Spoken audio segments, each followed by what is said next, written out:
C'est pas forcément facile aujourd'hui de parler de musique classique parce que la musique classique a un vernis qui paraît extrêmement élitiste.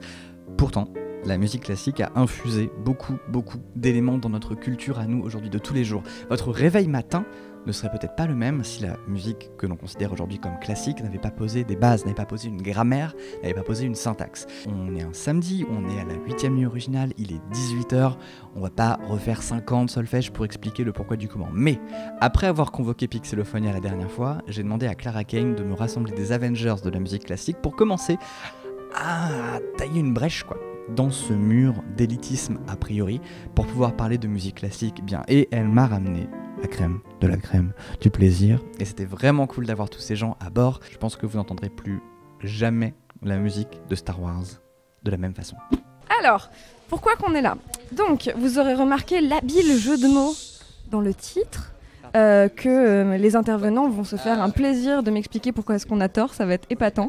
Donc voilà, donc, si vous étiez là un peu les fois d'avant, moi les fois d'avant, entre ici et chez Mademoiselle, je vous ai parlé des femmes qui fabriquent des films. Et du coup, on s'est dit que pour cette 8e nuit originale, on allait causer d'autres choses, qu'on allait causer des jeunes gens qui font de la musique classique.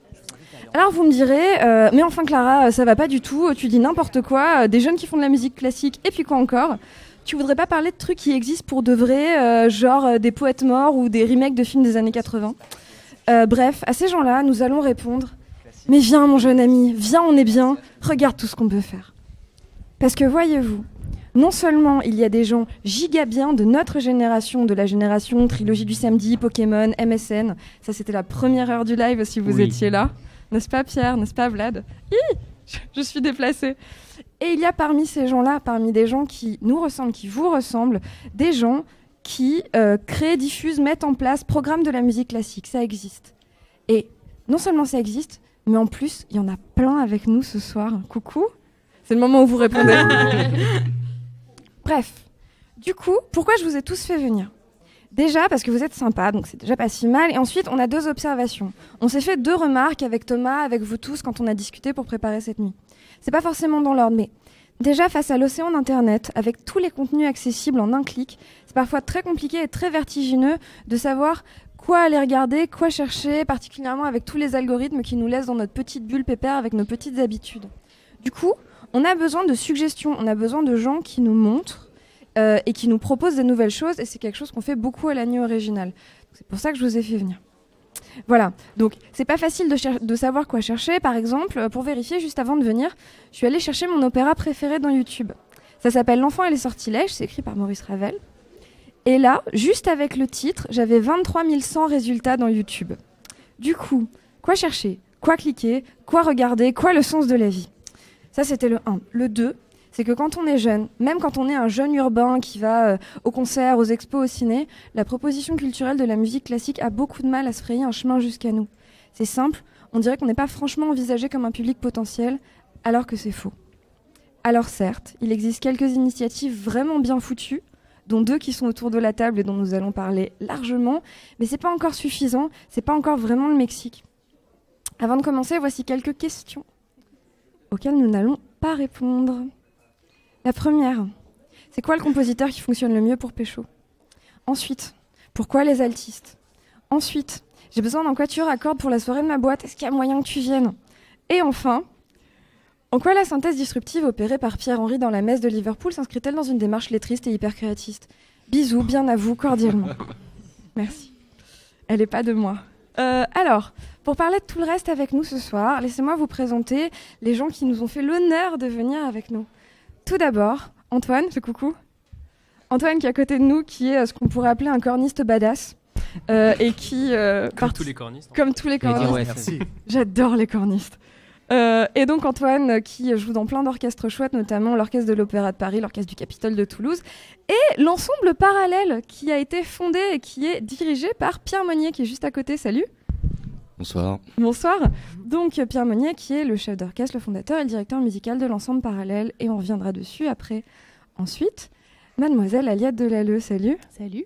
Aliette, vous la connaissez peut-être parce qu'on la voit un peu sur Internet. Elle est chroniqueuse et journaliste à France Musique. Et elle a une chronique le lundi matin qui passe juste avant 9h et qui s'appelle La chasse aux clichés, qu'on vous recommande si vous ne connaissez pas encore. Ensuite, Clotilde. Salut, Clotilde Chalot. Coucou. Tu parles bien dans ton micro, s'il te plaît ? Salut. Salut. qui est la fondatrice du label Nomad Music, sur lequel on reviendra allègrement, mais qui est fort chouette. Ensuite, nous avons enfin une vraie musicienne, nous avons une violoncelliste. Je suis peut-être un peu violoncelliste moi-même, ce qui expliquerait un léger favoritisme. Voilà, donc nous avons Juliette Salmona qui est là. Coucou. Bonjour. Juliette qui est donc la violoncelliste du Quatuor Zaïd, Quatuor fort chouette sur lequel nous reviendrons allègrement, et qui est également un très bel être humain, laissez-moi vous le dire. Ensuite, nous avons Vlad qui est notre invité surprise d'il y a 10 minutes. Oui. Salut. Coucou. Mais toi, on te voit tout le temps ici. C'est la deuxième fois et c'est vachement bien. Mais ouais, écoute, plus de régularité, reviens toutes les fois d'après du coup. Ah, d'accord. Comment ça va ? Ça va très très bien. Alors Vlad, si vous ne le connaissez pas, il a un super site et une chaîne YouTube qui s'appelle Le 7 de Barré, et il est... Je sais pas ce qu'il fait. Oui, c'est super bien. Et donc Vlad, il est... Je vais pas y arriver. Musicologue. Il est musicologue. Je suis un scientifique de la musique, c'est moi le fossoyeur de fun qui suce la joie de toute chose. Mais c'est dégueulasse. Tu me remercieras plus tard. Mais oui, d'accord, Alors, faisons ça. Premier débat du coup. D'accord, Vlad travaille sur Saint-Saëns, Vlad est formidable, Vlad est intelligent. Ensuite, nous avons Thomas Meuniot, salut. Bonjour. Comment ça va ? Bien et toi ? Ça va super. Qui donc est le responsable de l'action culturelle de Insula Orchestra, qui est un orchestre en résidence à la Scène Musicale, qui est une nouvelle salle de concert qui ouvre à Boulogne en avril et qui organise plein d'événements autour de ça et plein d'autres choses dont il va vous parler. Et enfin, Tilou, salut. Salut. Tilou est un youtubeur de type cool, c'est la 8e fois que j'utilise ce mot, qui cause de musique sur sa chaîne et notamment qui cause de classique. Voilà, le moment où j'ai mon cœur qui va très très vite est bientôt fini. Du coup, on va pouvoir passer au moment où vous parlez avec moi. Je me sentirai un peu moins seule. Donc, première question, et s'il vous plaît, je sais que ça pourrait durer toute l'heure, mais ça veut dire quoi, musique classique ? Commence. Battez-vous. T'étais pas censé répondre aux questions de comment on pécho ou... T'avais envie de Alors, poser des compositeurs. Tu t'es vraiment creusé la tête pour trouver. Faut vraiment je pense que c'est le sujet qui intéresse là. Mais je suis d'accord. Écoute, mon partenaire de duo, parce que j'ai un duo vraiment qui fonctionne pas avec un musicien, m'a dit Rachmaninov parce que c'est ce qu'on joue en même temps. Je crois qu'il a une idée derrière la tête. Mais donc, du coup, toi, à quoi tu penses ? Ah non, moi j'aimerais bien savoir ce que pensent les autres. Bon, du coup, c'est quoi les compositeurs pour pécho ? Chopin, Rachmaninov, évidemment. Et pourquoi ? Parce Pas bien que dans ton micro. c'est un peu l'archétype de la musique vraiment très romantique qui va au cœur des émotions les plus brutes et intenses de l'être humain. Donc forcément, tout de suite, ça C'est drôle, j'aurais dit Massenet pour les mêmes raisons. Ah oui ? Ouais. D'accord. Mais Rachmaninov, surtout son concerto pour piano numéro 2, est scientifiquement prouvé comme une musique qui peut potentiellement te donner des orgasmes. Alors, on va se vrai. calmer, Ah oui, on va se calmer sur le mot Ah. scientifiquement prouvé, C'est d'accord ? scientifiquement prouvé. Une étude très sérieuse qui nous a proposé ça. Du MIT de l'Amérique. C'est ça. Super. Donc Rachmaninov, lequel s'il te Le plaît ? concerto pour piano numéro 2. Tu as bien Donc, noté en do Internet. mineur. Tu as noté Internet, orgasme Rachmaninov. J'ai vraiment l'intention de faire écouter ce truc-là à mes parents donc, et à va mon être prof chaud. de violoncelle, donc on le salue, mais genre continuer sur les orgasmes, c'est très bien. Donc on parlera pas de qu'est-ce que c'est la musique classique. Bon, du coup, ma deuxième question, c'était pourquoi les altistes ? Si vous voulez vraiment être complètement passage. Parce qu'il faut bien remplir l'harmonie. C'est vrai. C'est vrai. On Est-ce n'est pas que quand même. Et du coup, pour le quatuor à cordes à la soirée de ma boîte, comment on fait ? Ah, faut avoir de l'argent. Faut demander le cachet, voilà. Ah bah non, mais t'aurais une super visibilité par contre. Non. Il y avait une blague assez marrante qui avait été faite comme ça il y a peu de temps. Un musicien qui s'est amusé à mettre sur Internet une annonce un à cuisinier. l'intention, voilà, c'est ça, à l'intention des cuisiniers, disant je recrute un cuisinier pour faire une soirée chez moi pour mes amis. Alors évidemment, ce sera pas payé, mais c'est avantageux pour vous parce que ça vous fera de la pub et que comme ça, vous pouvez rencontrer des contacts. Enfin, en gros, en transposant l'annonce typique qu'on trouve pour les musiciens, qui est les annonces un petit peu d'arnaque qu'on trouve souvent, et Imagine bien. les transposant dans le monde de la cuisine, et évidemment là tout de suite, Trop bien. C'est en ça. évidence. Un ragoût, une symphonie, un ragoût. Bah, il y a toute une page Facebook qui s'appelle, je crois, Mon maçon est illustrateur. Absolument génial et qui parle justement de ces libertés qu'on prend avec les métiers artistiques et qu'on prendrait pas avec les autres métiers. Oh, tu sais, les métiers de la loi, on me demande toujours de genre, tu veux pas juste jeter un œil à mon contrat à 2 Ah oui, minutes bien sûr, oui. Ton contrat, il fait 47 pages, ça va donc me prendre 5 heures.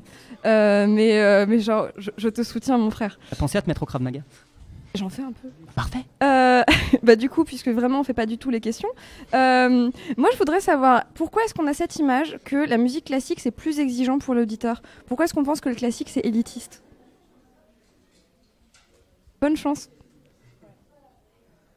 Oh, vous m'aidez Bon, vachement. Je Écoute, crois que la continue. réponse, elle est. Allez, je vais sortir mon grand dada. Je crois que la réponse, elle est plus ou moins langagière parce que tout le vocabulaire, la syntaxe, la conjugaison qu'on a en musique classique est immense. C'est colossal et ça nécessite une capacité d'attention qui est parfois assez lourde. Écouter une pièce de 15 minutes, ça ne nécessite pas la même capacité d'attention que d'écouter un morceau qui en fait 3 et dans laquelle on a un couplet, un refrain et éventuellement un pont. D'accord. Donc en fait, Alors, si je peux rebondir. Pas d'accord non plus. Vas-y, rebondis, je m'attendais à ce que tu parles. Si je peux rebondir juste là-dessus, il y a aussi le fait que... micro. Ouais, pardon. Si on fait l'opposition entre musique classique qui serait chiante en opposition à musique rock qui ne le serait pas, la comparaison est futile parce que c'est deux musiques qui sont écrites de manière différente, dans des buts différents, qui s'écoutent dans des buts différents. Parfois les buts sont les mêmes. La musique contestataire politique en classique existe, la musique contestataire en pop existe, mais voilà, on fait pas les mêmes choses avec ces musiques, on les écoute pas de la même manière. Clotilde, t'avais quelque chose à dire? Je suis d'accord avec Pierre par rapport au moment où on écoute de la musique et où on n'attend pas, on n'a pas la même attention. Enfin, clairement, en concert pop, il y a un rassemblement, on peut faire du bruit, il faut qu'il y ait de la sueur. Alors que, en parallèle, sur la musique classique, quel que soit le pays, parce que en France, on a une écoute particulière quand même. La musique classique est élitiste parce que on le veut bien aussi quelque part. Déjà, ça, c'est un bon sujet. Après, il y a d'autres pays où c'est beaucoup plus ouvert. En Corée, c'est la folie. Enfin, c'est genre, on rockstars. casse les sièges en Corée? À la limite. Non, mais vraiment, les gens se ruent après vers les artistes pour avoir des autographes. C'est un groupe coréen qui avait sorti du twerk sur Dvorak, je crois. Ouais, pour faire une promotion d'un festival de musique classique. Parfait. Je sais pas si c'était parfait parce que le clip était quand même C'était très malaisant. C'était très malaisant, justement. Pourquoi c'était malaisant? Parce que c'était des nanas en poum-poum short. Ah oui, bon, ouais. Non, c'était hyper objectivant. D'accord. Non, moi j'imaginais, tu sais, genre 4 musiciens sapés en mode concert et qui twerk, et ça me fait rire en fait. Là, ce serait drôle. Oui. Ok. Sur le sujet de la musique classique, c'est difficile. Est-ce que Pierre, tu voudrais pas aller te mettre au piano et nous jouer 2-3 trucs? C'est la minute André Manoukian. C'est la minute André Manoukian de Pierre Monnier. Oui. Ok. Le temps. Oui. Le temps qui s'installe, il y a une question épistémo qui est pas complètement con qui vient d'arriver dans les commentaires. Qui est, alors attends que je retrouve, c'est Madelou qui dit ça, qui dit #relou, donc le mec déjà pose les bases, et il dit est-ce que vous allez parler de musique classique orientale, genre indienne ou quoi? Et en fait, c'est vrai que la musique classique telle qu'on l'entend, on dit classique, donc c'est un terme qui mine de rien pose un standard, c'est le classique, est quand même vachement occidentalo-centrée, quoi, elle est extrêmement européenne. On a des équivalents de musique classique ailleurs. Est-ce que les autres pays appellent ça musique classique ou pas du tout? Comment ça se passe? Ce qu'on appelle musique classique, c'est surtout la musique qui est écrite, je crois, à la base. Donc c'est celle qui est arrivée jusqu'à nous grâce aux partitions, grâce à tout ce matériel-là. Sur la musique du Moyen-Âge, il y a vraiment des parties qui ne sont pas écrites. Oui. Et nous, on les réécrit et on les interprète aussi différemment. Exactement. Il y a vraiment des discussions sur la musique justement moyenâgeuse, enfin de cette période, où ça a été retransmis de façon plutôt justement par l'instrument ou vocale pour le chant. Il n'y a pas d'écriture. Donc sur la définition Wikipédia ou Larousse qui va bien de c'est la musique savante écrite, franchement ça a discuté déjà rien que par ça, parce que dans la musique classique, je vais faire mon truc là, dans la musique classique déjà c'est hyper réducteur, il y a plein de genres musicaux, enfin, je pense que d'accord là-dessus. Et ensuite, sur la musique écrite, absolument, il y a plein de parties qui ne sont pas écrites et qu'on se permet de réécrire ou d'interpréter d'une certaine façon qui sont aussi caractéristiques de l'époque, de notre époque. C'est-à-dire que justement, pour la musique Renaissance ou Moyen-Âge, on s'est permis d'interpréter de façon moderne alors que ce n'était pas du tout comme ça que c'était joué, quoi. Oui, ça, c'est scandaleux. Rien que le tempérament, c'est hyper compliqué aujourd'hui de jouer de la musique comme à l'époque, parce que les tempéraments semblent complètement faux. On a complètement habitué notre oreille à un tempérament égal. Réécouter du mésotonique, par exemple. Qu'est-ce que c'est du mésotonique? Ça y est, ça commence. Non mais c'est une manière différente d'accorder l'instrument. D'accord. À l'agneau original, on a un truc qui s'appelle le Snoopy. Et en fait, c'est quand du coup quelqu'un comprend pas un mot ou un truc dont on parle, il dit Snoopy. Donc en fait, je vais être la Candide Internet. C'est moi qui vais poser toutes les questions du genre qu'est-ce que c'est mésotonique? Donc je vais faire des Snoopy non-stop. Et n'hésitez pas dans le chat à faire des Snoopy et à nous dire ce que vous comprenez pas. Mésotonique. Est-ce qu'on passe à la minute André Manoukian? J'avais juste un tout petit truc à rajouter par rapport à tout ce qui est musique orientale et compagnie. C'est qu'il y a un truc aussi qu'il faut... Je vais revenir dessus encore une fois, mais sur tout ce qui concerne l'aspect langagier de la musique. Là, on est vraiment totalement dedans. Le fait qu'on valorise énormément la musique occidentale par chez nous, c'est tout simplement que c'est le langage dans lequel on a baigné. Et on s'en rend pas compte, mais l'implication langagière de la musique, elle est incroyablement forte. Il y a beaucoup de corrélations entre les deux. Et voilà. Et de la même manière qu'on a appris notre langue maternelle sans jamais avoir forcément appris tous les codes. Un enfant qui a 5 ans qui parle français parce qu'il est né en France, c'est tout simplement parce qu'il a baigné dans ce contexte langagier et qu'il s'y est considérablement habitué. Du coup, tout son horizon d'attente et toutes ses habitudes langagières se sont formées autour du français. C'est la même chose pour la musique telle qu'on la considère en Occident, qui est plutôt de tradition tonale, tandis que les musiques extrême-orientales, par exemple, n'utilisent absolument pas le même langage. C'est pour ça que quand on n'est pas habitué à écouter, par exemple, de la musique indienne, on a un petit peu l'impression que c'est toujours les mêmes choses qui reviennent, que c'est hyper répétitif. De la même manière qu'une personne qui n'est pas habituée à écouter du métal va avoir l'impression que c'est toujours pareil. C'est juste qu'on n'est pas habitué au contexte langagier dans lequel ces musiques nous placent. Et pareil, une personne qui n'est pas habituée à écouter de la musique classique, très très souvent, va avoir l'impression que c'est toujours pareil. Donc là, le problème est vraiment langagier. On favorise la musique occidentale. C'est pas tellement parce qu'on veut rejeter d'autres cultures, mais c'est surtout par méconnaissance de tous ces contextes langagiers-là. Une personne habituée à un contexte langagier, musical pour le coup, va beaucoup plus être capable de repérer les différences dans ses musiques et donc de les apprécier. Et c'est pour cela que... Deux choses avant de passer à la transition. N'hésitez pas à bouffer vos micros, vraiment, roulez-leur des patins. Car nous sommes à Radio France. On vient de se les rencontrer. micros ne sont pas à géométrie variable. Roulez-leur des... Radio France. Une petite association qui permet, voilà, une petite association dans une maison rigolote. Et est-ce que je peux piquer un micro-main à quelqu'un je crois que c'est toi qui en as un, pour le passer juste derrière toi en fait, puisque... Et je laisse Clara la suite. Donc, c'est parti pour la minute André Manoukian. Donc, Vlad, tu nous parlais de musique tonale. Oui. Et je t'ai exprès pas fait qu'est-ce que c'est la musique tonale Au bas. puisque Pierre, qui est là-bas, va nous faire donc une minute André Manoukian où il va nous faire une petite démo de pourquoi est-ce que c'est pas si loin que ça, ou pourquoi est-ce que c'est si loin que ça, la musique radiophonique et la musique dite classique. Est-ce que tu as tout ce qu'il te faut? J'ai pas de retour, mais on va faire sans. Ok. Ok. Et j'ai juste besoin de quelqu'un qui me serve de... De pied de micro. J'y vais comme ça, s'il dit des trucs avec lesquels je suis pas d'accord, je pourrais le frapper avec. Please. Vous invitez un chef d'orchestre, il n'y a même pas de Tu t'en sors bien. Non mais t'as raison. Il faut un garçon d'orchestre derrière, il faut quelqu'un qui lui tient à sa parto. Il faut... Déjà, c'est un chef d'orchestre. En fait, c'est assez cool qu'on parle de langage, parce que là, ce que je vais essayer de démontrer en 10 minutes, c'est que entre la musique qu'on appelle classique et on va dire, pour grossir de la même manière, la musique pop ou la musique à grande diffusion radiophonique, ce sont deux langages différents. Comme on en débattra tout à l'heure, peut-être pas forcément avec les mêmes buts, mais en tout cas qui ont une grammaire commune. Lorsqu'on m'a invité à venir ici, on m'a forcé à écouter plein de musiques différentes. Parfois ça a été cool, parfois ça a été un peu plus douloureux. Il n'aime pas trop Taylor Swift. Mais ce qui était cool, c'est que dans tous les cas, dans toutes les musiques que j'ai écoutées, elles reposent toutes sur ce qu'on appelle l'échelle tonale ou le rapport de la tonalité, qui s'explique de la manière suivante si je fais vraiment plein de raccourcis. Même pas à poser les questions, c'est super. Le principe de la tonalité, ça part de l'idée qu'on a envie d'ériger un bâtiment musical. Pour ça, on a besoin de murs, on a besoin de briques. L'ensemble des outils que je vais avoir, ça va se constituer d'une gamme. Partons du principe que je suis dans une gamme majeure et que je prends la gamme de Do parce que c'est la plus simple. On entend ça ? Ouais, c'est bon. Oui.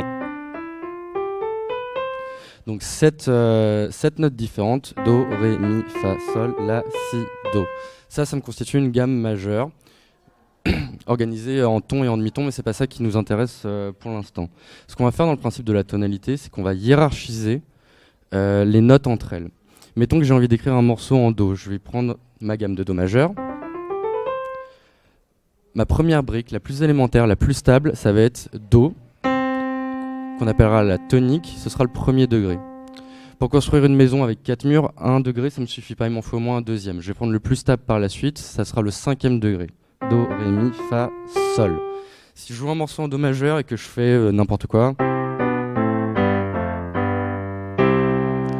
là je peux limite arrêter le morceau, c'est conclusif, je peux prendre mon chèque et c'est parti, après je vais au local.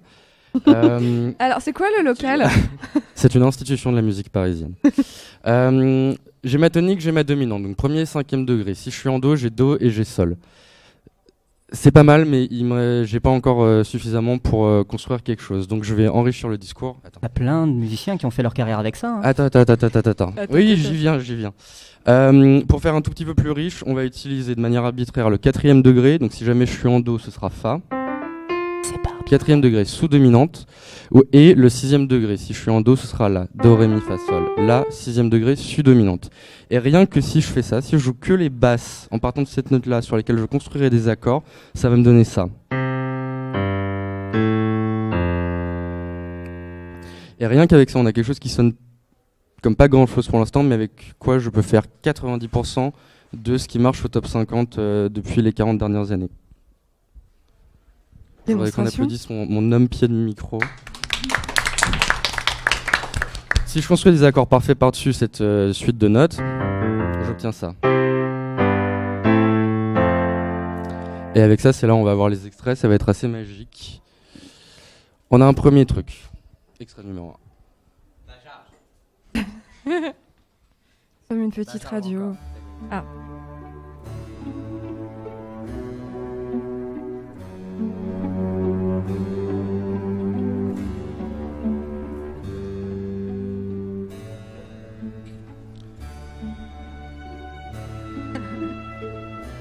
Ça c'est pas mal pour pécho aussi. Ouais, bah Pierre il est pas d'accord.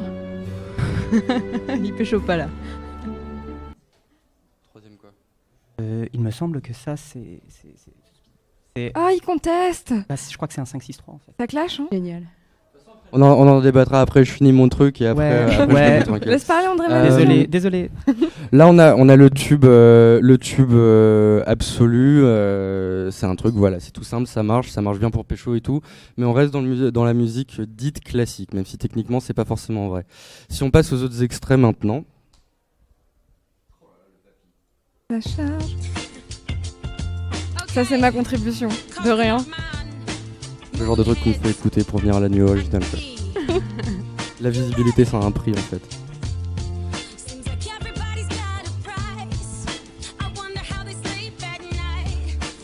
Ok, autre exemple.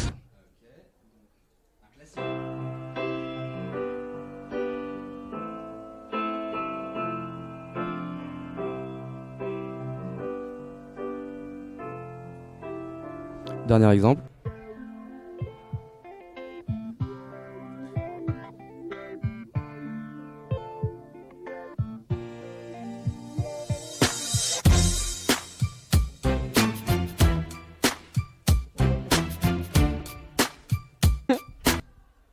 Je vais faire comme ça. Ok, harmoniquement, du coup, les 4 exemples de chansons, parce que les 3 exemples de chansons qu'on a entendus sont toutes construites selon le même principe. Donc c'est quelque chose d'assez basique. De là à dire que toute la musique pop se résume à ça, c'est absolument faux. Là, je donne juste un élément de langage, un élément de grammaire basique sur lequel on peut construire une chanson. L'idée, c'est de dire que le classique, c'est compliqué. Or, et du coup, de dire que ce qui est compliqué, c'est pas accessible. Il y a un autre exemple de chanson.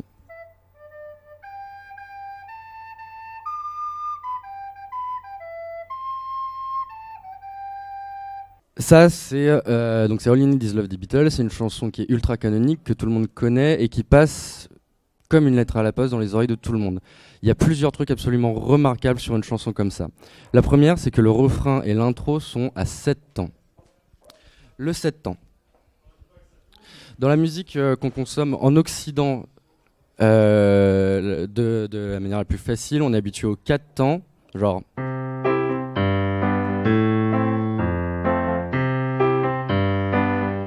Ou alors aux 3 temps pour une valse. Par exemple. Si je prends un morceau à 4 temps.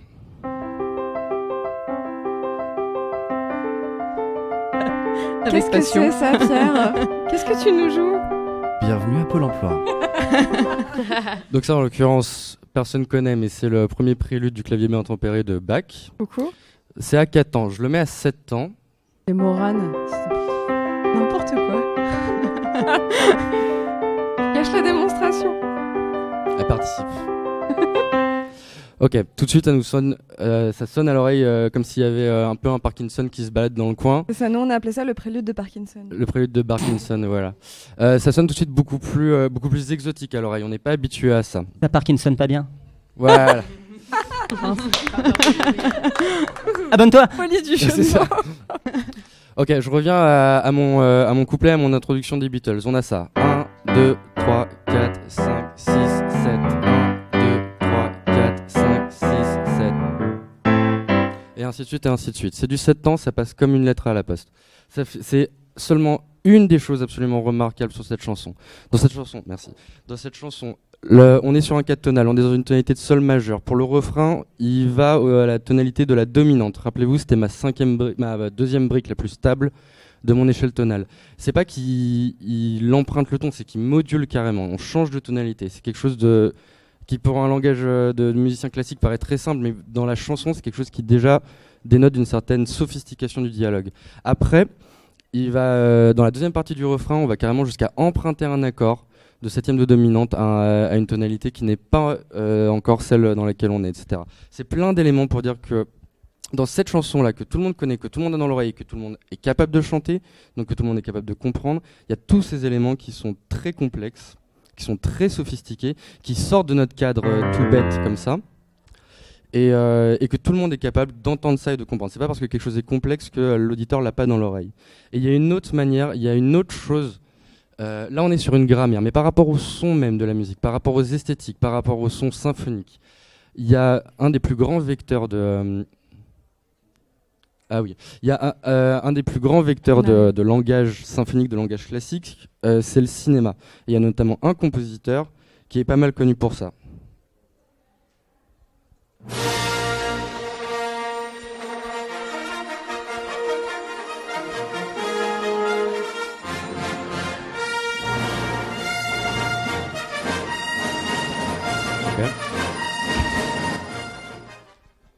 Connaissez-vous John Williams? Connaissez-vous John Williams? Compositeur John Williams, c'est ça, ce qu'on vient d'entendre, c'est l'ouverture de Star Wars. Or, si on entend un truc d'un compositeur qui s'appelle Korngold,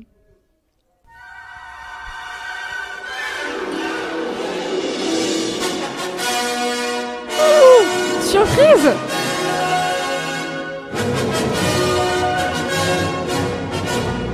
mais là, à la limite, on est plus dans l'influence que vraiment dans la copie. Le langage reste le même et c'est quelque chose que tout le monde a dans l'oreille, c'est quelque chose qui passe très bien. Qui plus est, avec cet exemple de Korngold, on est toujours dans la musique de film, donc du coup, ça passe pas très bien. On a un autre truc. C'est toujours un extrait de Star Wars. Ça, c'est le moment où, dans l'épisode 4, R2D2 et C3PO arrivent sur Tatooine.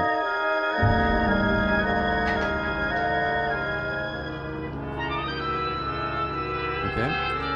Et maintenant, on a un autre extrait.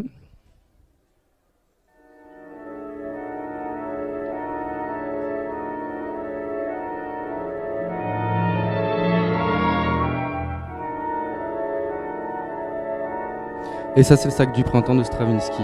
Stravinsky, qui est un compositeur russe du début du XXe, et que pour le néophyte, le nom fait peur parce que c'est une esthétique qui sort du cadre tonal qu'on a vu tout à l'heure. C'est quelque chose qui, à l'oreille de la personne qui sera non initié ou qui se dira non initié, va sonner dissonant, ça va sonner comme ça, ça va sonner pas beau. Or, on a tous vu Star Wars et cette musique, lorsqu'elle est à l'image, ne pose aucun problème.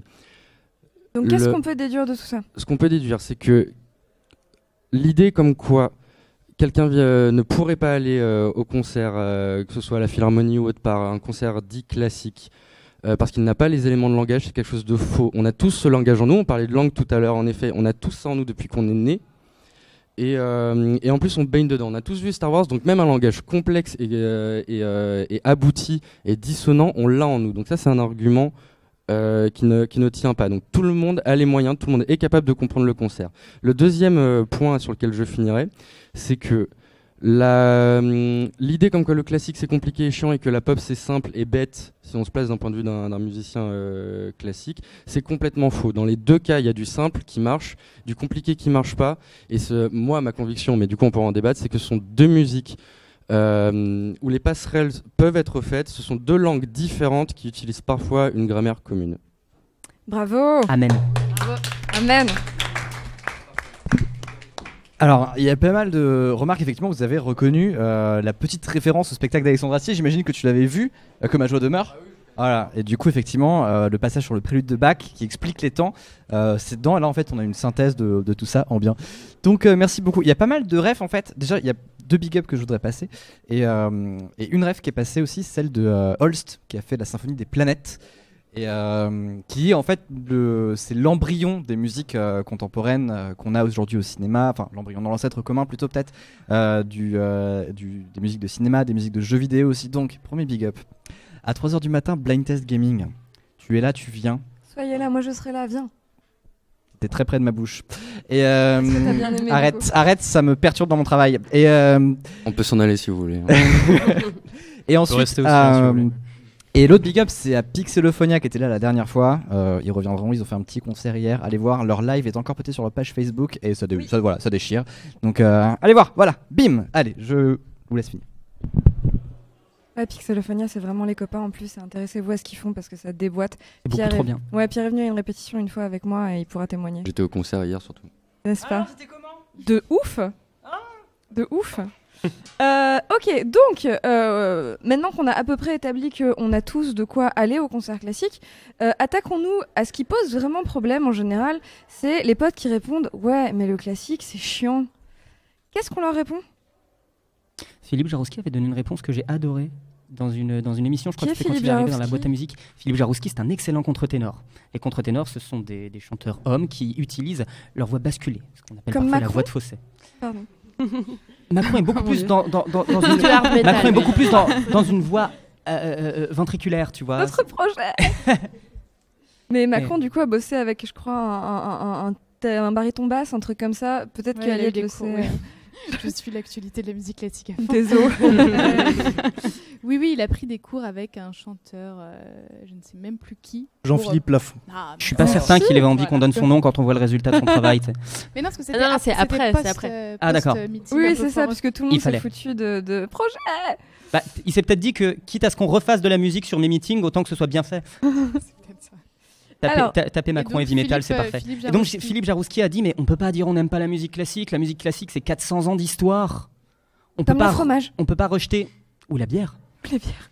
On Non, peut pas mais rejeter 400 ans d'histoire d'un seul coup. La pop, c'est une soixantaine d'années au maximum. Ouais, c'est ce que je dis souvent aux gens qui me disent en fait on a toujours l'impression que la musique classique se résume à quelques petites choses comme ça, on a toujours une image et en fait ouais, comme on dit c'est 400 ans et aujourd'hui n'importe qui écoute de la musique sur un siècle à peu près, il y a quand même des choses super différentes et un siècle c'est rien et c'est même pas un siècle quoi, c'est quoi Bien sûr. les musiques qu'on écoute aujourd'hui, c'est même parfois 20, 30, 40 ans à peine quoi. Donc c'est impossible, mais même mathématiquement parlant, qu'on ne trouve pas son bonheur sur 400 ans de musique. C'est impossible. Puis avec la bien sûr, musique de... Pardon. Non, vas-y. Non, vas-y, Juliette.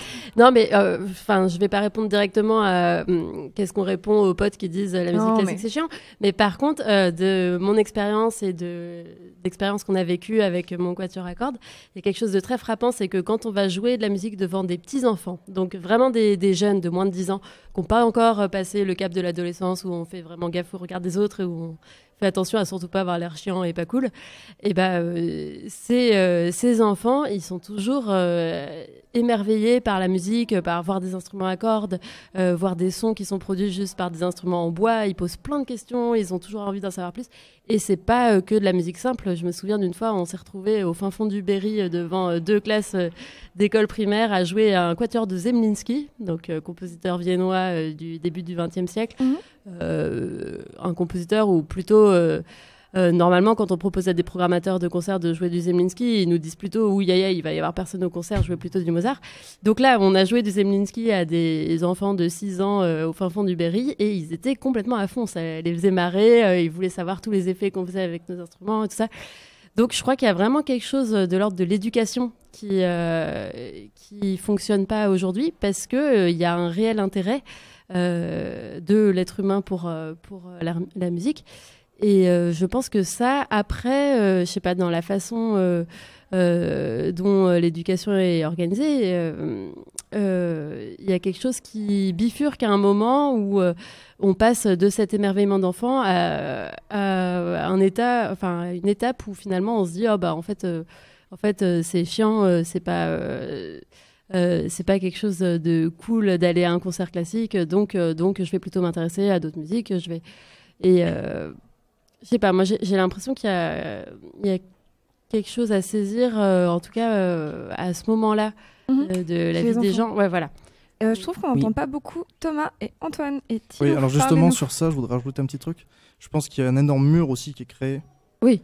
Totalement. par l'éducation nationale dans la Bien manière sûr. d'enseigner la musique au collège, par exemple. On parle de la flûte à bec?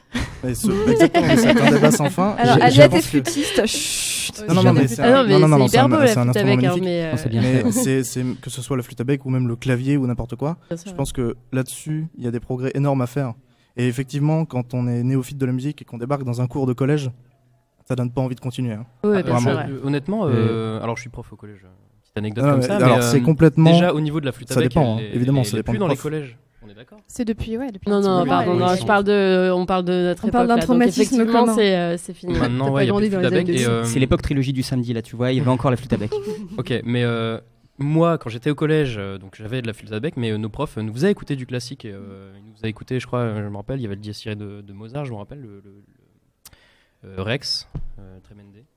Et ça, c'était bien. Bon, ils ont fait écouter d'autres choses, et ça continue encore là dans mon collège actuel. Le prof de musique, je l'entends passer du Edvard Grieg par exemple, ou des trucs comme ça, et ça me fait marrer. Et les élèves écoutent et essayent de reconnaître les instruments. Ça, c'est le genre de truc qui arrive dans les cours de collège. Donc c'est pas tout nul, hein, les cours de musique Ah de non, collège. non, je j'ai trouve. pas dit ça. Ouh là là. Thomas? Il y a aussi, ouais. j'ai travaillé dans un autre collège et eux, ils avaient plein de percus et ils entraînaient les gamins à faire du rythme en fait avec des percus diverses. Et ça, c'est plutôt pas mal parce que ça entraîne aussi enfin, Ouais, ça carrément. montre des nouveaux instruments. Alors évidemment, pas des violoncelles et tout, mais c'est déjà pas mal quoi. Je crois que de toute façon, en fait, il y a plusieurs voies pour explorer le problème. Tout à l'heure, Pierre, tu parlais de briques. Une fois qu'on a construit son château, en fait, la question, c'est comment on fait rentrer les gens dedans et comment on le partage avec les gens.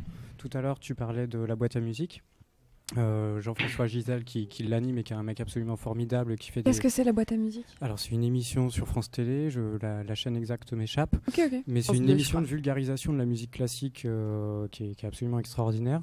C'est formidable, ouais. Et lui, il avait aussi une citation justement assez pertinente, c'est-à-dire on ne regarde pas quelqu'un dans les yeux en lui disant tu vas vivre une expérience formidable et pouf, cette personne tombe amoureuse. Alors juste, il y a quelqu'un dans le chat qui s'appelle Esprit Critique qui nous dit il y a beaucoup plus de nouveautés dans la musique ces 100 dernières années que les 400 précédentes. En 2 mots. Lol. Lol. Non, Ouais. non, excusez-moi, c'est juste que je l'ai vu passer, j'étais genre oh là là. Il faut qu'il vienne ce soir, on va lui faire écouter des trucs. Ah bah viens, Esprit Critique, écoute, viens, on t'attend. Ah, il y Et a, en fait, c'est même on est- pas le sujet à la limite. Non, puis- Non, bien sûr, c'est pas le sujet, mais c'est vrai que C'est quand même très compliqué à mesurer parce que Si c'est autant ça, on l'idée a une globale, trace de c'est tout un ce peu qui a été bizarre. écrit les 10 dernières années, Ouais. autant ce qui a été écrit il y a 400 ans, c'est pas archivé. Enfin, il y a des choses archivées bien sûr, mais il y a plein de choses qu'on a Bien sûr. perdues. Donc, Ouais, et puis il y a plein de choses qu'on n'écoute plus parce que c'est nul aussi. Hein. Enfin, Oui. Je suis désolée, mais tout n'est pas bon dans la musique classique. Enfin, faut arrêter aussi, quoi. Il y a le tamis Donc, de l'histoire, ouais. tout n'est Non, pas mais bon c'est dans pas la parce que- cuisine Bobber non plus. Hein. Enfin, Il y a des ça, par histoires de contre. mode aussi, très clairement. Non, mais ouais, voilà. attention, enfin, tu parles à je- une Normande. si on parle Alors, d'évolution de la on va musique parler du classique, Berry. L'histoire, Non, il non, faut, toi. faut vraiment retenir que l'histoire de l'art, c'est, je le dis très souvent, l'histoire de l'art, c'est pas l'histoire des chefs-d'œuvre, c'est l'histoire des succès.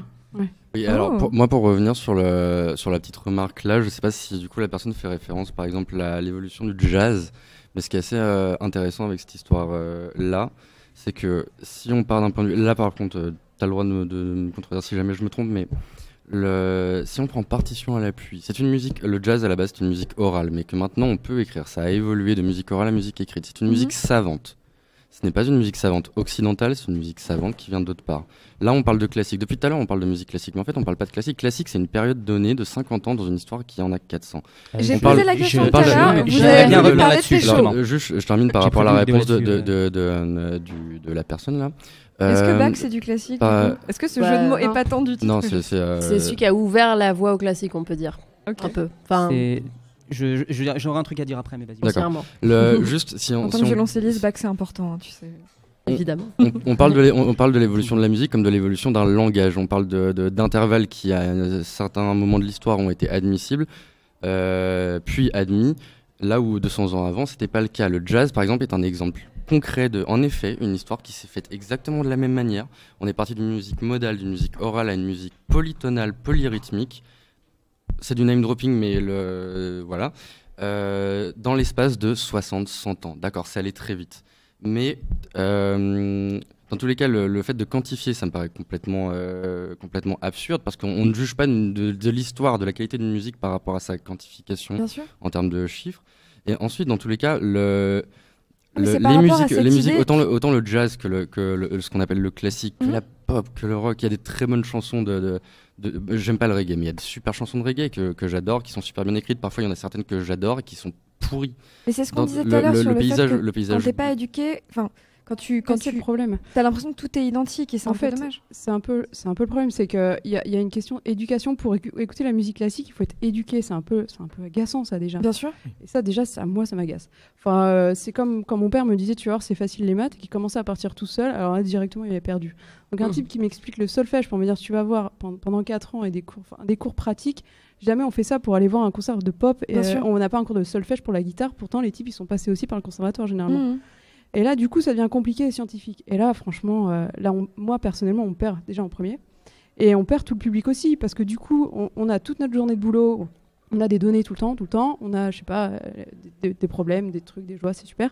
Et le soir, on nous redit, ah, faut que tu apprennes un truc. Et en plus, c'est génial, donc tu dois aimer. Bien sûr. Ah, on me dit déjà que j'aime. Franchement, ça m'agace encore plus. Surtout en France, on est carrément des révolutionnaires, on n'est jamais d'accord. Alors du coup, au bout d'un moment, c'est un peu trop. Et juste résumer la musique en général par des émotions et dire à quelqu'un, tu viens découvrir, et si ça se trouve, tu vas pas aimer, mais déjà, c'est une émotion.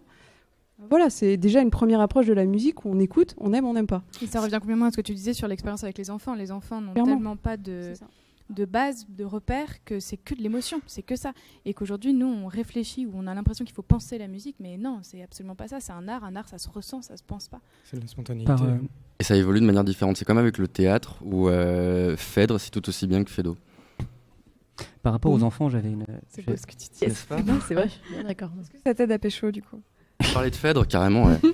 Non, mais il y a plein de modes aussi comme ça où l'opérette, c'était pas bien il y a 10 ans, il y a 15 ans, c'était juste un calvaire, c'était l'horreur, personne n'aimait, on jetait des tomates tout le temps. Il fallait pas aller voir un spectacle d'opérette, jamais c'était subventionné. On pouvait pas. Et là, d'un coup, c'est la mode, enfin, il y en a partout et tout le monde trouve ça super funky. Moi, je suis d'accord, j'adore ça. Moi aussi. Mais le disque de Julie Fuchs d'opérette, oh mon dieu, ça s'appelle Yes, téléchargez-le. Non, mais du coup, c'est aussi effectivement des phénomènes de mode et à un moment, il y a quelqu'un qui dit faut écouter et tout le monde suit. Bien sûr. Donc c'est un peu agaçant. Moi, j'aimerais bien avoir du coup ton avis en tant que youtubeur. Je sais pas quelle est ta formation, quoi que ce soit, mais du coup, j'imagine que le public que tu touches doit être sûrement beaucoup plus large que le public que nous on touche. Alors, il y en a 2 là, des youtubeurs. Du coup, pareil, mais alors du coup, justement, genre le point de vue d'un musicologue, et toi, du coup, je sais pas si t'es Moi, musicologue je suis ou pas. autodidacte, juste. Et bah ça, passionné, j'ai appris un peu et bah ça c'est super du coup. Quel retour t'as de la part des gens qui viennent te voir? Qui sont ces gens-là? Qu'est-ce qu'ils disent? Est-ce qu'ils disent c'est compliqué et en fait du coup ça me fait aimer? Est-ce que ça leur donne envie d'aller? Nous on est en train de défendre l'idée depuis tout à l'heure que on fait une musique qui s'adresse à tous et que tout le monde peut comprendre, ou alors tout le monde peut être confronté au fait qu'il ne comprend pas et que du coup c'est cool, ça étire les gens vers le haut et c'est super, tu vois. Mais du coup, toi, le public que tu as et les retours que tu as, c'est lesquels? C'est dur à évaluer, puisque évidemment, j'ai pas fait d'études statistiques et en plus, je me base que sur les commentaires qui représentent qu'une fraction des vues qu'il y a sous les vidéos. Mais il y a des commentaires qui proviennent de personnes assez variées. Il y en a qui sont déjà musiciens en général et qui kiffent déjà ce dont je parle. Il y en a d'autres qui découvrent, je pense, des morceaux. Donc ouais, c'est assez varié. Il y en a qui ont abandonné le solfège et qui s'y remettent grâce à moi. Quand ça arrive, ça fait plaisir. Et ce que j'ai à dire aussi, c'est non mais c'est bien, c'est nickel. Et ce que j'ai à dire aussi, c'est que sur ma chaîne, c'est surtout le symphonique, la musique symphonique. Et donc ça, moi, je suis très sur la musique de film surtout, qui peut être seulement une bonne approche pour le classique, parce que comme on l'a dit tout à l'heure, enfin comme tu l'as dit tout à l'heure, c'est l'évolution directe en fait de la musique classique. Donc passer par la musique de film pour s'intéresser peut-être au classique, ça peut être une bonne porte d'entrée. Et donc il y a pas mal de musique de film dont je parle, et les gens qui viennent voir en général, c'est des gens qui aiment bien cette musique-là à la base, quoi. Question double et qui est un peu le cœur de notre sujet aussi, c'est pourquoi est-ce que moi le jeune, la proposition culturelle de la musique classique n'arrive pas jusqu'à moi, et qu'est-ce qu'on fait pour y remédier, Thomas? Je crois qu'en fait tout à l'heure on se positionne beaucoup en tant qu'artiste, on parle finalement assez peu des publics et assez peu des spectateurs. Bien sûr. On a beaucoup parlé d'histoire, on a parlé de composition musicale, de matière musicale. Le cœur du sujet, c'est que nous, on a un orchestre par exemple, et on n'est pas. Qu'est-ce que c'est cet orchestre? Insula Orchestra, c'est justement tout ce qu'on vient de se dire là pendant une demi-heure. Je crois que ça cristallise un petit peu la réflexion qu'on a avec Laurence Equilbet, notre chef d'orchestre. Alors, Laurence Equilbet, tu nous expliques qui c'est en 2 phrases? C'est une femme, chef d'orchestre, qui a fondé un chœur il y a 25 ans qui s'appelle Accentus. Et il y a 5 ans, elle s'est lancée dans une nouvelle aventure. Qui est un orchestre sur instruments d'époque. Un orchestre sur un instrument d'époque, ça veut dire que ce sont des copies qui sont fabriquées à la manière d'eux, tout simplement pour essayer de retravailler un son tel que l'ont connu les compositeurs d'il y a 250 ans, que sont Mozart, Haydn, Beethoven. Qui sont et justement, finalement, nous, on ne se positionne pas comme un orchestre qui est un musée, qui allons jouer une musique de patrimoine, parce qu'on fait de la musique live, de la musique qui doit être vivante. Et cette musique, pour être vivante, elle doit être partagée avec les gens.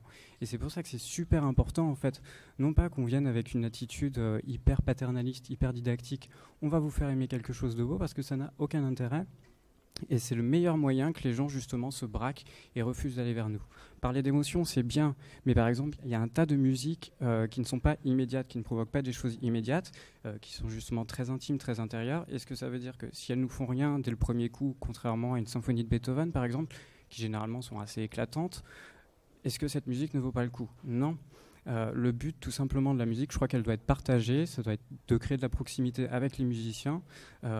On est dans une histoire en fait en perpétuelle évolution. Le concert a évolué, on n'écoutait pas du tout la musique de la même manière il y a 250 ans. La technologie est passée par là, les politiques culturelles sont passées par là. Tout a changé et pourtant j'ai l'impression qu'on imagine qu'il faut jouer cette musique encore comme on l'écoutait il y a 50, il y a 60 ans ou même il y a 100, il y a 150 ans. Pas du tout.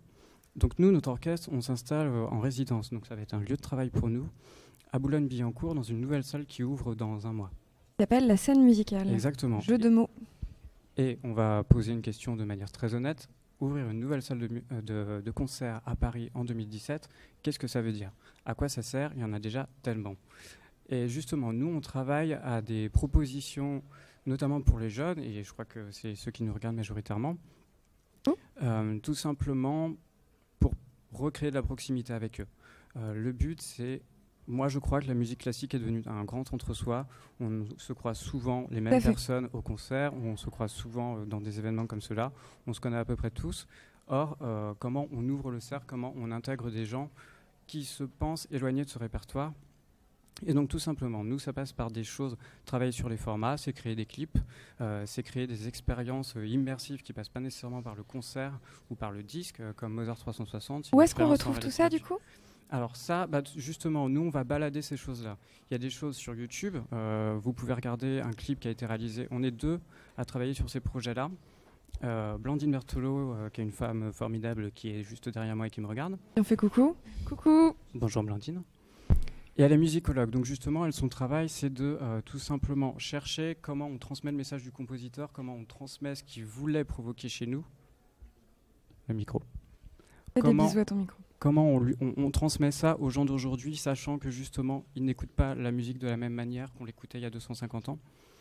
Et tout simplement, je vous invite à regarder un clip qui s'appelle Orpheus Mine, qui est un clip basé sur le mapping et qui a fait tout simplement 150 000 vues sur YouTube et sur Vimeo, qui a été Vimeo Staff Pick of the Week à l'époque de sa sortie. Et voilà, c'est du mapping, c'est une esthétique qu'on ne retrouve pas nécessairement dans la musique classique, mais je crois que c'est des choses qui justement contribuent à inclure, à aller chercher de nouveaux publics. Et nous, en tant qu'ensemble qui jouons de la musique live, on va justement chercher à créer des moments à partager avec les gens, avec nos artistes, donc tout simplement des after-parties, parce qu'on va à la salle de concert, c'est pas juste pour aller écouter un concert, ça peut être pour faire d'autres choses, ça peut être pour se retrouver. Et on a notamment créé un collectif de jeunes qui s'appelle Insulab, et franchement, et c'est trop bien. On a assez étonné du succès. Au départ, on pensait commencer petit, 20-30, et finalement on se retrouve à 150. Donc franchement, je crois qu'il y a une véritable demande à ce niveau-là. Et avec Insulab, en fait, on propose tout simplement de vivre la musique à sa manière, comme on l'entend. Donc, c'est-à-dire, soit on va à des répétitions, soit on boit des pots avec les artistes après les répétitions, soit on va à des after-parties après les concerts avec des performances DJ set, des performances dansées, enfin des trucs un petit peu rigolos qui créent de nouveaux univers artistiques, qui provoquent des rencontres. Et surtout, on les positionne en tant qu'interprètes et programmateurs au cœur du projet artistique. Et typiquement, on leur propose de se rencontrer, je sais pas. On a un quatuor à cordes qui traîne dans le collectif. Il se trouve qu'on travaille avec un jeune plasticien ou avec un jeune dessinateur de BD. Est-ce qu'il n'y a pas quelque chose à imaginer autour de la musique entre ces univers-là? Je crois que le but, c'est de décloisonner les univers. La musique ne doit pas rester dans son précaré, ne doit pas rester dans sa forteresse. Et on ira toucher de nouveaux publics en proposant de nouvelles choses, en proposant de nouvelles manières de l'écouter. Et je crois que c'est essentiel. Alors j'ai 2 trucs. Déjà il est 19h, donc il va falloir commencer à clôturer. Vous avez commencé à 12, mais on a très peu d'espace dans cette minute, donc on va commencer à clôturer, ce qui veut dire que vous avez fait effectivement 5 bonnes minutes pour clôturer et faire un tour de table. Pendant ce tour de table, il y a un connard, c'est moi, qui a dit si vous RT une photo 200 fois, je fais le petit bonhomme en mousse en piano. Je suis désolé. Du coup, il faut que je le fasse. Et donc, je vais faire une petite bande-son pendant que vous parlez. Je vais essayer d'être le plus discret possible. Mais j'ai promis. Et une promesse, ça se tient, n'est-ce pas, monsieur Fillon? Voilà. Alors, avant très rapidement qu'on fasse un petit tour de table où vous allez tous nous faire une petite reco si vous avez envie, je voudrais juste vous dire qu'il y a un événement de Insulab, qui est donc la structure de jeunes autour de Insular Orchestra, le 18 mars. C'est ça ? Le 18 mars, effectivement, samedi prochain. C'est un exemple super concret, c'est-à-dire... Et c'est super chouette. Une salle, une inauguration, en fait, ça se prépare. On va faire plein de tests acoustiques, on va faire plein de tests de flux, de gens qu'on va un peu inviter comme ça. Et nous, le but, justement, quand je parlais tout à l'heure de replacer les jeunes au cœur du projet, c'est on a demandé tout simplement à ce qu'ils fassent partie de ces tests-là. Et donc samedi prochain, effectivement, on leur a proposé tout simplement de venir s'emparer de cette nouvelle salle qu'ils va construire, de jouer dans tous les espaces entre eux. C'est pas un concert, c'est pas de la représentation, c'est tout simplement de la déambulation dans les espaces. Et c'est super perturbant derrière. C'est très perturbant. Et tout simplement, voilà, une salle, finalement, pour aller au concert, la solution la plus simple, c'est de s'y sentir bien. Si on arrive à ce que les spectateurs se sentent bien, ils reviendront. Et en plus, je crois que sur la place de l'artiste dans la société, qu'on côtoie tous autour de cette table, c'est tout simplement, je crois que on n'arrivera pas à changer les choses dans notre société alors qu'on a l'impression que c'est un peu le rôle de l'artiste, tant qu'on n'arrivera pas à changer la salle de concert. Et je crois qu'on a tous du pain sur la planche pour faire ça. Et en même temps, c'est super stimulant parce qu'on a tous des idées par rapport à ça et c'est pour ça qu'on est là. Et un des trucs qui me plaît beaucoup, moi, dans les idées que je trouve vachement chouettes et qui sont autour de la table, dis-moi Clotilde, est-ce que tu crois, je suis désolée, que tu peux arriver à nous parler en 3 minutes de ce que c'est Nomad Music ? Alors Nomad Music, c'est un label de jazz classique et musique du monde qui, en gros, en fait, on a ouvert le label avec mon associé qui est Anne-Laure Guité, qui est directrice artistique et ingénieure du son, qui fait nos enregistrements, notamment le Quatuor Zaïd avec Juliette. Avec 2 albums trop bien. Exactement. Et en fait, on a créé le label parce qu'on n'avait pas d'offre label qui nous correspondait, qui correspondait à nos artistes et qui nous correspondait, à savoir... À toi en tant qu'auditeur, tu veux dire ? Ouais, en tant qu'auditeur et en tant que personne qui travaille avec les artistes. Toutes les offres étaient pour moi hyper old school et correspondaient pas du tout à de la musique classique actuelle, avec des vrais gens vivants. Et en décrivant les gens autour de la table. Ouais, notamment Juliette. Et voilà, donc on a un peu cassé des codes en communication sur les visuels et des choses comme ça, des petites choses qui paraissent simples mais qui n'étaient pas du tout adoptées en musique classique. L'idée, c'est un peu d'effectivement changer le point de vue des auditeurs et aussi de développer des idées innovantes, comme on a développé par exemple une application de composition où en gros on a demandé à 2 compositeurs sur 2 applications différentes, Bernard Cavana la première fois et Yvan Cassard la seconde, de composer une œuvre. On les a enregistrés une fois avec l'Orchestre National d'Île-de-France, une fois avec l'Opéra de Rouen. Les sons étaient disponibles dans l'application et les gens faisaient ce qu'ils voulaient avec. Sans notion de solfège, juste des sons et des émotions, encore une fois. Il les plaçait comme il voulait, composait une œuvre, il l'envoyait sur notre plateforme Nomad Music, l'application s'appelle Nomad Score, et l'œuvre qui remontait avec un système de like très simple, de vote du public, était jouée en live par l'orchestre. Donc à la Philharmonie de Paris la première fois, à l'Opéra de Rouen la seconde. La seconde fois, on a édité la partition du vainqueur, qui l'a regardée et qui a dit « mais je sais pas la lire ». Et du coup qui a dit « mais ok, mais je vais la lire, enfin dans un an on se retrouve... pas de problème, quoi. Je solfège et je trouve ça marrant maintenant. » Et du coup, l'idée, c'est vraiment ça, c'est de dire aux gens, mais écoutez, mettez les mains dans le cambouis, écoutez, faites ce que vous voulez. Et après, il y a un parcours utilisateur où effectivement, si ça vous branche, allez faire, je sais pas, des ondes Martenot. Pourquoi pas ? C'est quoi ? Ouais, c'est exactement. C'est vraiment le sujet. Moi, j'ai pas trop de temps, donc on en parlera une autre fois. Ouais, tout à fait. Donc voilà, donc c'est un peu l'idée globale. Après, j'avouerais volontiers qu'on travaille avec des grands artistes qui sont déjà très connus avant nous. Et qui pour autant on s'est bien fait déboîter par des gens qui étaient déjà bien installés justement sur ah mince, on voit les gens en jupe sur vos visuels, une femme en jupe qui joue un instrument, ah waouh. Enfin il y a vraiment des choses qui sont vraiment très dures à bouger quand même. Thug, très thug. C'est vraiment donc voilà, donc par contre on s'amuse vraiment beaucoup et on est une équipe de justement avec tous les âges et toutes les des connaissances musicales très différentes et c'est ça qui est enrichissant ne serait-ce que dans l'équipe. Je ne saurais que trop vous encourager à vous intéresser, bon alors à tous les gens qui étaient là, mais en particulier à toute l'action autour de la résidence de l'Insula Orchestra à la scène musicale, notamment le 18 mars, et à aller un peu feuilleter le catalogue du label Nomad Music, parce qu'il est très bien pour l'écouter. Gros concert aussi le 15 mars à main d'œuvre de Ah oui, Tango Motan. Tango Motan. Moi j'y serai. Ah génial. Et donc du coup là c'est pareil, c'est une salle main d'œuvre à Saint-Ouen qui nous a demandé de faire la programmation classique, jazz et musique du monde. Donc là on propose Tango Motan qui fait du tango. Et qui a annulé il y a 3 jours. Ouais, qui a annulé. Mais justement parce qu'ils répètent et comme ils savent pas trop bien jouer, il fallait. Ils jouent incroyablement, merveilleusement. Non, mais bien. en tous les cas, ils sont en grosse résidence là de mise en scène et ils travaillent aussi avec un dessinateur qui dessine en live qui s'appelle Jules Stromboni, qui est excellent et sympathique. En tout cas, je vous invite vraiment à venir le 15 mars à main d'œuvre et c'est 20h30, 21h et je n'y serai pas. Le 15 mars Tango Motan où moi je serai. Moi je ne peux pas, je suis absolument désolée, mais en tout cas il faut vraiment venir, ça va être dans mon Et le 18 mars à la scène musicale avec Insula ou Insulab, comment ça marche? Avec Insulab. Avec Insulab. Sur le groupe Facebook vous trouverez toutes les infos. Est-ce qu'on fait un tour de table vraiment en 2-2 où tout le monde fait une petite reco qu'on mettra après du coup en lien pour le replay? Non, pour le replay je m'en occuperai moi, je t'envoie tout, t'inquiète. Chut, respire. Et on commence par là, Tilou. Ah non, faites-le. On commence par Antoine. Alors il s'agit de quoi? De recommander un morceau à écouter Soit un truc à écouter, soit un truc à regarder, soit un concert à aller voir qui a lieu bientôt.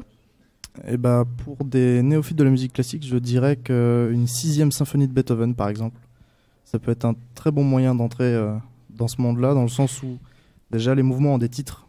Okay. Et le fait de lire les titres, ça peut donner une certaine vision des choses pour la manière dont on va l'écouter. Ok. C'est très bien écrit, c'est pas n'importe qui. Il y a du corps dedans?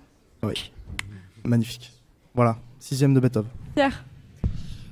Moi, 2 choses. Un truc à absolument expérimenter au moins une fois dans sa vie, c'est le Sacre du printemps de Stravinsky. Ouais. Il faut absolument aller le vivre, on n'en ressort pas indemne. Et même si on l'a vu 6 fois, et ben la 6e fois on sera tout aussi cassé. Et dans le côté lien, pont entre langage classique et chanson, il y a une jeune fille qui s'appelle Lise Borel qui écrit très très bien, qui est une musicienne vraiment très talentueuse. Et j'encourage tout le monde à aller l'écouter. Ce qu'elle fait, c'est la synthèse même de l'idée de musique populaire savante. Et en plus, elle chante très bien. Aliette? Je vais faire une autopromo un peu sale, mais j'ai pris toutes les musiques que j'utilise dans mes chroniques pour faire une grosse playlist Spotify. Et ce qui est bien, c'est que du coup, ça passe un peu de tout à n'importe quoi. Et il y a même du balavoine, et puis après, il y a du très classique, du contemporain. Voilà, il y a un peu de tout, donc la chasse aux clichés sur Spotify. Et la chasse aux clichés sur YouTube tout court, parce que c'est très bien. Clotilde? Au Motan le 15 mars, n'est-ce pas? Sinon, ou moi, Zaïd. Ouais. Ah ouais, flûte. Ouais, le 14 mars, le 14 Zaïd, mais ça tu vas en parler mieux que moi. Mais en tout cas, on a fait aussi une playlist spéciale qui s'appelle Feel Good Nomad Music et vous pouvez la retrouver du coup sur Spotify et Deezer où on a vraiment des extraits du catalogue où en gros c'est Feel Good quoi. Enfin c'est vraiment vous écoutez, vous allez être bien. Juliette. Alors moi, puisque l'autopromotion est autorisée apparemment, bien sûr. 2 choses très très différentes. Donc le 14 mars, mardi, là dans quelques jours, à 12h30, on joue en quatuor, on joue le 15e quatuor de Beethoven, qui est juste une des plus belles musiques jamais écrites. Et donc c'est à 12h30 à l'auditorium du Musée d'Orsay. Et sinon, un autre concert très très différent, ce sera le 19 avril, salle Colonne, avec un groupe dont fait partie mon quatuor qui s'appelle le Salon Idéal, qui a été créé par Ariel Buteau, qui était chroniqueuse à France Musique avant, et où on se réunit en tant que musicien classique, jazz, variété, une fois par mois, et on monte un concert ensemble avec plein de morceaux différents. Ça part en impro, enfin ça part un peu dans tous les sens, et c'est très sympathique. Et donc vous pouvez venir, ça c'est le 19 avril à 20h, salle Colonne. Vlad? Alors moi, comme l'analyse c'est mon truc, je vais proposer aux gens de faire de l'analyse chez eux, et je vais les inviter à écouter des fugues, en s'amusant à écouter le tout premier élément qu'on entend au début d'une fugue, qui généralement est exposé tout seul, avec un instrument qui joue la mélodie toute seule, et de chercher tous les moments dans la fugue où cette petite mélodie, elle revient. Donc écoutez n'importe quelle fugue, par exemple celle en ré mineur de Bach, et amusez-vous à chercher le...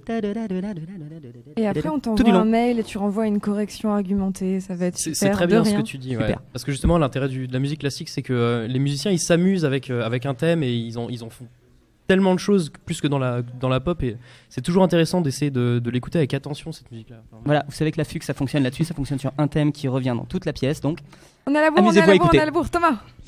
Symphonie numéro 3 de Louis Farinck, c'est une œuvre qui a été choisie par le collectif Insula pour la saison prochaine. Et si vous voulez découvrir des choses assez inédites, allez écouter des femmes compositrices. On n'en parle pas assez. Clara Schumann, Cécile de Chaminade et Louis Farinck, pour ne citer que ces trois-là. Je m'appelle Clara pour Clara Schumann d'ailleurs, donc s'il vous plaît. Et enfin...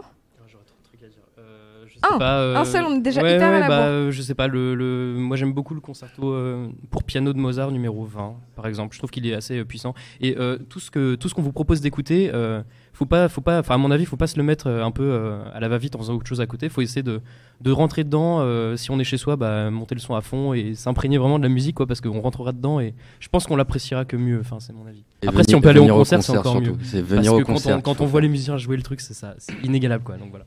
Je vous remercie beaucoup. Écoute pas, ça se vit. Merci à toi d'être venu. Merci et en tout cas, à très vite pour une prochaine et on pourra dire tout ce qu'on n'a pas eu le temps de dire là. Et en tout cas, merci de nous avoir suivis. Merci beaucoup. Merci. Merci les gens. Merci.